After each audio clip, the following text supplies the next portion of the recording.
Alrighty, well in a couple of days time, well 2 days time should I say, we are going to be getting the Season 3, and so you guys know the deal. I like to drop their how to build kit a couple of days early, so to anyone that is looking to get ahead of the game and start building up certain gears and whatnot, then well, let's just dive on in and get straight to it. So we're going to start things off with my boy Jack right here. Okay, so when it comes to Jack himself, I mean, of course, when it comes to the accessories, if you want to go off from that, just make sure you're doubling up on the crit rate. I mean, in the middle, I've got just defense. I mean, that's all I can do. If I had a crit rate necklace, I don't know if that's even possible, to be honest, but anyway, you can go about that down that route. Now, with the substats, realistically, what you're looking for is attack, accuracy, crit rate, and crit damage. Just keeping it fairly simple, as he's an attacker himself, and that also goes and falls in line with the gear set itself. Now when it comes to building Jack, kind of what's the best way to go about it is pretty much doubling up on the I mean, of course it's going to be all on the damages, so you go double gold set attack. If you don't have a gold set, then you just go for the regular attack, but by now people should have the gold set, just an FYI. You then of course get the double up on the pen. So yeah, double up on the pen, and then you want to add speed, and realistically this is going to be it when it comes to Jack on how he's going to be built.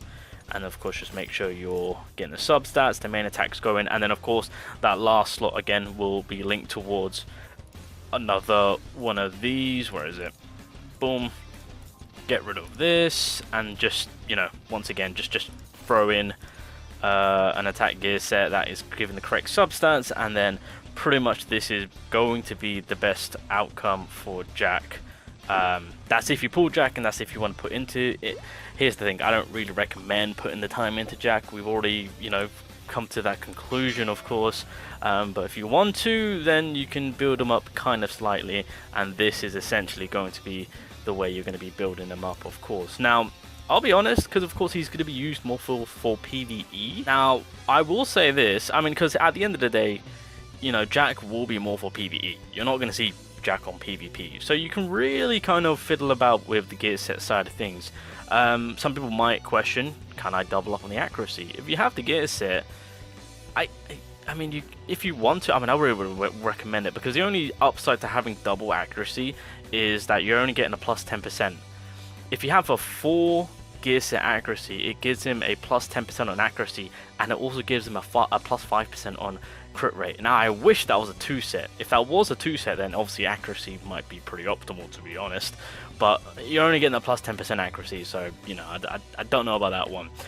If you really are just trying to get some damage off, then of course you can absolutely go down the crit rate and crit damage route. Of course, get rid of the defense, get rid of the penetration, get the crit rate, crit damage going on, and then that last slot once again will be in favor of attack, accuracy, crit rate, crit damage. That's kind of like the perfect build. Here's the thing, if you're going to be going off from building Jack from this gear set, just know that it can cross over to other attacking units like Kyoto and whatnot, so it's just not there to benefit Jack himself. So I mean, if you've got a decent built up Kyoto build, you could quite easily transfer that over to Jack himself, I will say. But yeah, pretty much it's going to be attack, penetration, speed, and then that last slot will be more on the attacking side of things. So Jack out of the 2 is fairly simple, I want to say. When it comes to his skills, realistically you want to buff up the last one. I mean, to be honest boys, all of his skills pretty much just buff up his damage.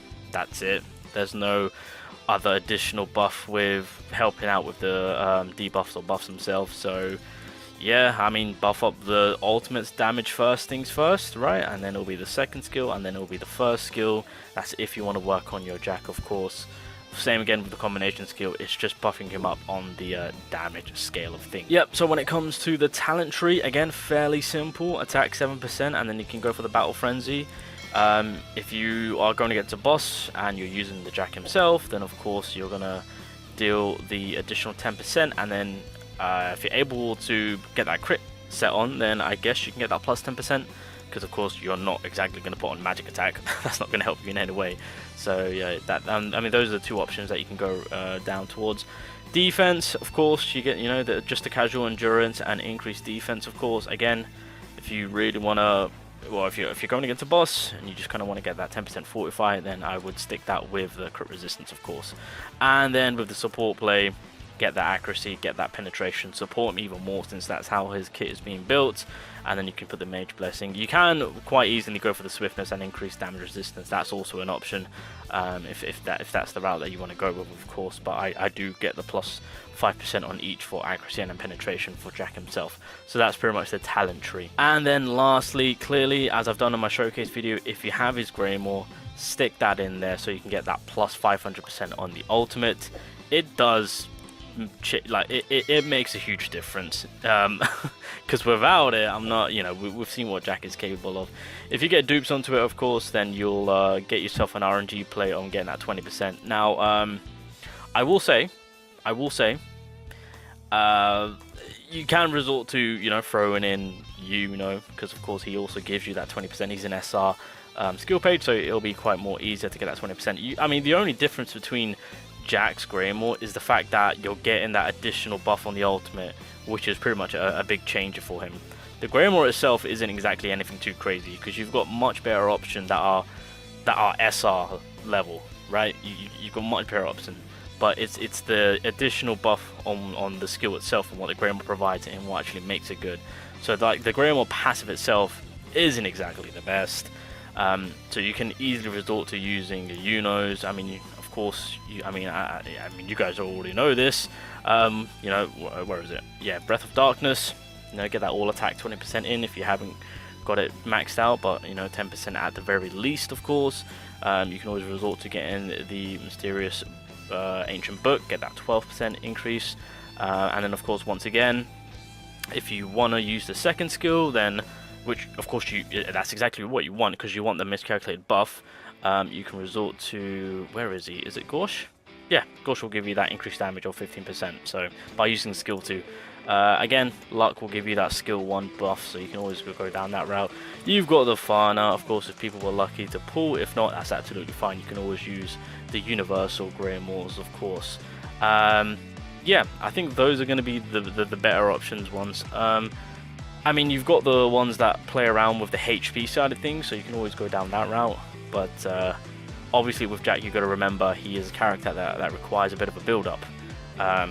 Well, then again, if you are not using his Greymore, you don't exactly need to build him up.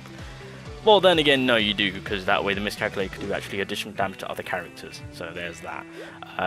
But I would say it's a bit of a risk factor with the HP side of things, since yeah, he does require a little bit of turns to get those buffs in. So yeah. Oh, also, Lich's Greymore, can't go wrong with that. A little bit of a crit rate buff right there. You know, can't say no to that. So that's a nice little option to have. So yeah, realistically, you can really apply multiple different types of Greymores on the attacking side for Jack. It really doesn't matter.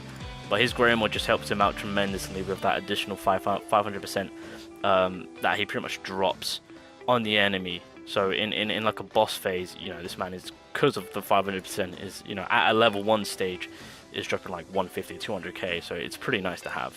But anyway, guys, I think that is it. That is pretty much the Jack in a nutshell on realistically how you are going to be building him. But that's if you want to build him.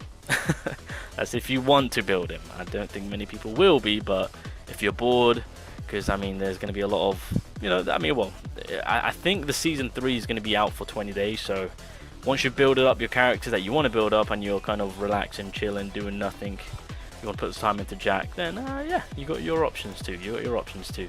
But yeah, that's pretty much how Jack's going to be working. Again, if you built up your Kyoto, then I think you can quite easily just transfer over some gears. Because I mean, well, Kyoto's going to be more on the attack and crit damage side of things. So realistically, you just need to focus on, because people probably have their speed gear set on. So realistically, with Jack, you just need to focus on pen and crit rate if you haven't worked on those.